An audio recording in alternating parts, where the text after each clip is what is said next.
é se o senhor leu a prova toda do Enem.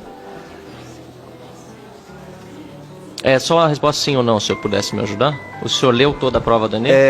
Deixo a critério do convidado, se ele quiser, anuir com a cabeça, se quiser, responder sim ou não. O senhor leu? O senhor leu. A prova, ela tem erros de português? Se o senhor quiser responder sim ou não, tem erros de português na prova? Professor Manuel, Vou, nem que seja retoricamente, insistir nas perguntas e o convidado, se quiser fazer sim ou não com a cabeça, faz.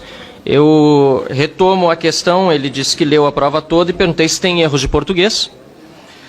Eu pergunto ao convidado se há questões de múltipla escolha que poderiam contar com mais de uma resposta verdadeira.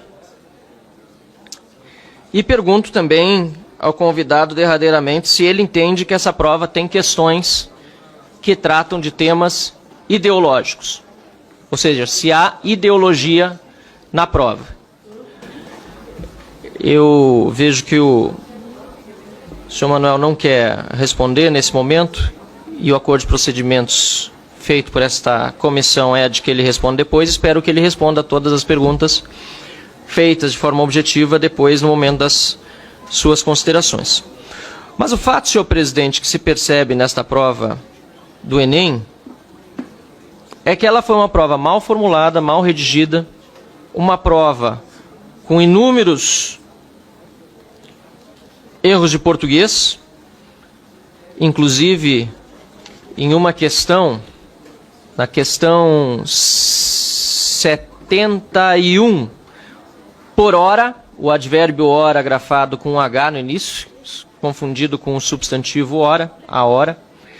Na questão 65, a expressão tem mais, entre aspas, está precedido das palavras esta palavra, o que deveria ser esta expressão, e depois panela, que deveria estar no plural, olha, as panela, deveria estar panelas. E não importa se no original, porque são, neste caso aqui, aliás, os dois são textos extraídos de originais que, eventualmente, tenham a mesma grafia errada no português, porque quando está errado, mesmo na grafia original, faz-se referência ao erro, colocando entre parênteses, por exemplo, SIC, SIC, ou alguma outra menção, para que a pessoa não ache que uma prova com esta importância tenha erros de português, que têm sido, aliás, muito bem apontados pelos críticos, que viram na prova do Enem muitas falhas além destas.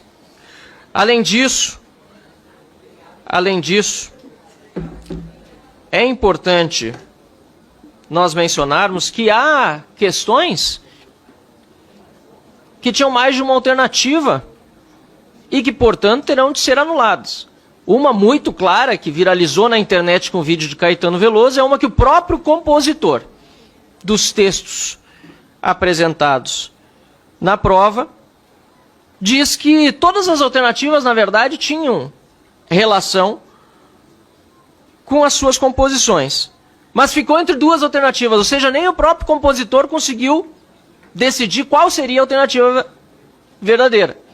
Como exigir, então, de um estudante, que talvez goste ou não goste, mas não conhece o texto, mesmo que na íntegra, daquelas composições, e só partes são publicadas ali, como exigir daquele estudante que ele dê uma única resposta verdadeira. E, finalmente, sobre se essa prova tem ideologia ou não. Senhor presidente, eu contei aqui, aliás, eu li a prova inteira, mas apenas a partir da questão 58, e, portanto, vai servir apenas como uma amostra, apenas a partir da questão 58 até a questão 90, então incluídas as 58 e a 90 são 33 questões. Nestas 33 questões, eu identifiquei apenas 9 que podem ser consideradas puramente científicas, sem nenhum tipo de abordagem ideológica. Todas as demais, mais de 70% das questões, têm algum tipo de abordagem ideológica. E, aliás, todas elas à esquerda. Todas elas com termos e abordagens identitárias, termos e abordagens anti-capitalismo, antiprodução, todas, senhor Manuel. Então não há dúvida de que esta prova tem ideologia. E não há dúvida, porque nós conhecemos como funciona a mente revolucionária daqueles que querem impor a sua opinião doutrinária sobre estudantes, que esta prova tem a intenção de contaminar os estudantes, muitos dos quais, infelizmente, já contaminados pelos currículos escolares que lhes são oferecidos com professores igualmente doutrinadores. Isso me preocupa muito e me deixa, sobretudo, entristecido. Porque, assim, o senhor Manuel diz, presidente do INEP, que tudo é baseado em fontes de ciência. É verdade que algumas fontes são sites da internet, quando poderiam ser referenciados, inclusive, os livros originais de onde saíram as passagens encontradas pelos examinadores na internet. De qualquer maneira, eu fico muito triste, porque, na verdade, o que se pretende com esse Enem é fazer proselitismo político, assédio ideológico, abuso doutrinário de esquerda sobre os estudantes. A própria questão 89, eu diria, a que foi tão criticada pelos líderes do agro, por exemplo, traz como certa a alternativa A, que ela identificaria, ou o texto identificaria, um cerco aos camponeses, inviabilizando a manutenção das condições para a vida. Eu, como liberal, como defensor do livre mercado e do direito de propriedade, eu diria que a alternativa correta é a E, que o texto, na verdade, acaba gerando um assédio ao empresariado, dificultando o investimento de maquinários para a produção. O texto e os próprios autores neomarxistas que o publicaram. Mas o meu interesse, senhor Manuel, jamais é de fazer guerra ideológica sobre uma prova. Isso não deveria constar da prova.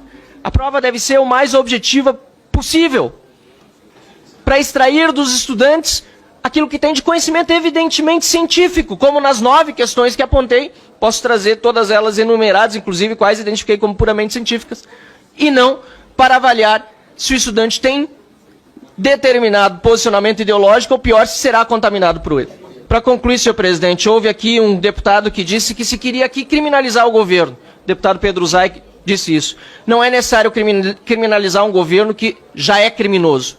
Se fosse para descriminalizar, teria que tirar os bandidos dele, a começar pelo ladrão que é presidente da República.